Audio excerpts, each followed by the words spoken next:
So the first one is any words or just a single word that come to mind when you think of Miss Bernard.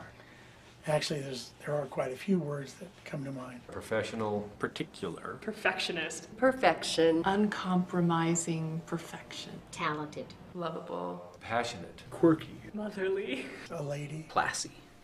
Yeah, definitely classy.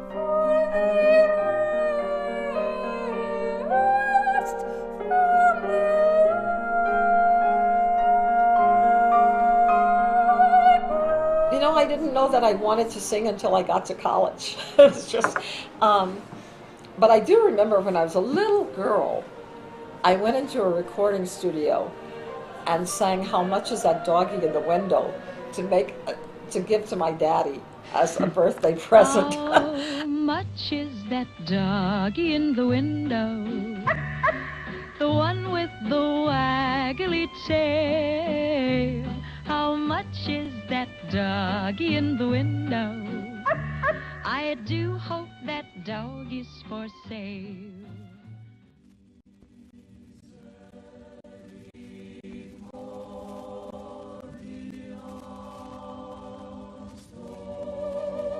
When you grow up in a segregated society and you're at the bottom, then you're always told that if you want to get ahead, you have to be the very best. You have to study harder than anybody else. And certainly for African American kids, you have to study more than the white kids. You have to look better than the white kids when you get dressed. You have to act better. You have to, everything had to be better than, so that I could succeed. In 1964. It was the first year that Newcomb College, which was at that time the liberal arts college for girls at Tulane University, it was the first year they had African American freshmen there. And there were 6 of us. And when I went there were people who didn't like me. I can remember somebody spitting on me there. I can remember somebody saying, "I don't know why you're here, you don't belong here." I can remember people just ignoring me. In my junior year, I decided I wanted to be a voice major, which my mother was very unhappy about. She said, "You may as well quit school." I went on tour, and I went all over with the choir. We had problems. I remember one year, I had a white roommate on the tour, and her name was Susan Fitch. She's blonde, blue-eyed, and a very pretty girl.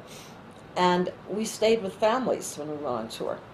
And I remember going to San Antonio, and we met our families, and the family, the woman looked at Susan and said, "I'll take her, but I'm not taking the nigger." And my choir director said, "You're not taking anybody."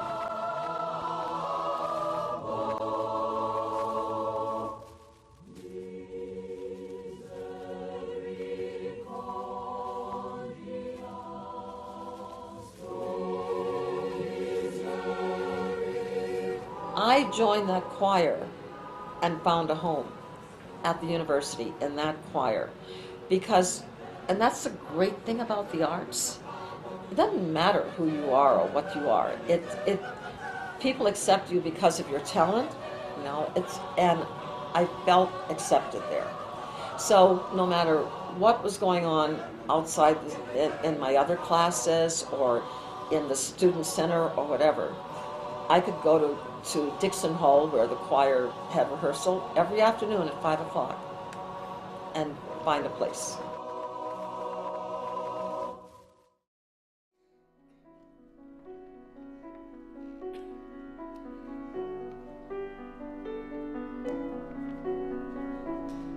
Kathy Jameson was here before Miss Bernard and was doing the choruses, but she had gone to a conference in New Orleans and came back saying, I found this woman, I love her. So when she came, the choruses took a huge step up. I think working with Marilyn, it's not only a true honor, but it presents a few challenges.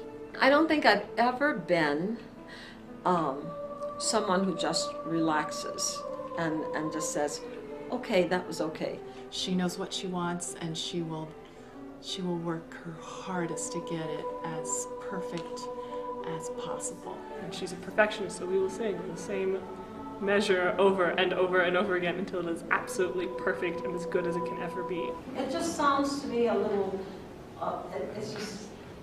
it's like Morse code.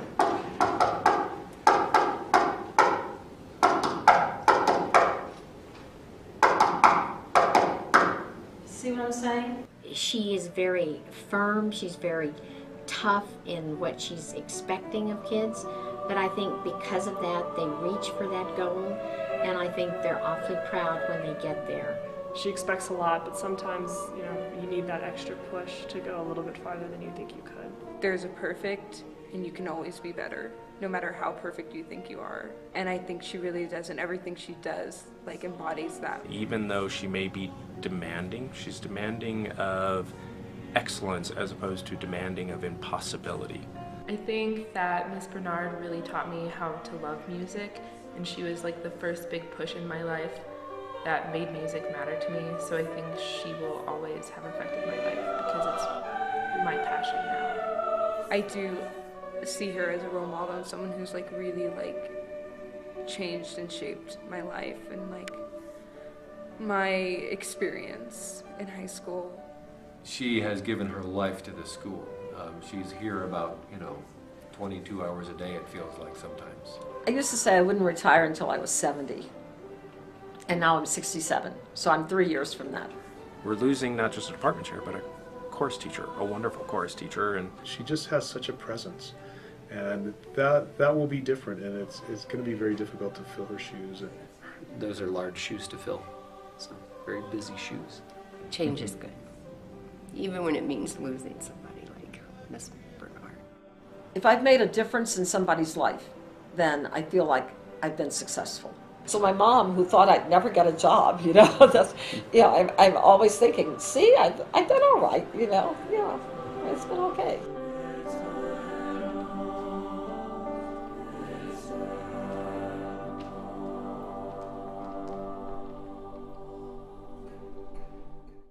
How much is that doggy in the window? The one with the waggly tail. How much is that doggy in the window? I do hope that dog is for sale. I must take a trip to California and leave my poor sweetheart alone. If he has a dog, he won't be lonesome, and the doggy will have a good home. How much is that doggy in the window?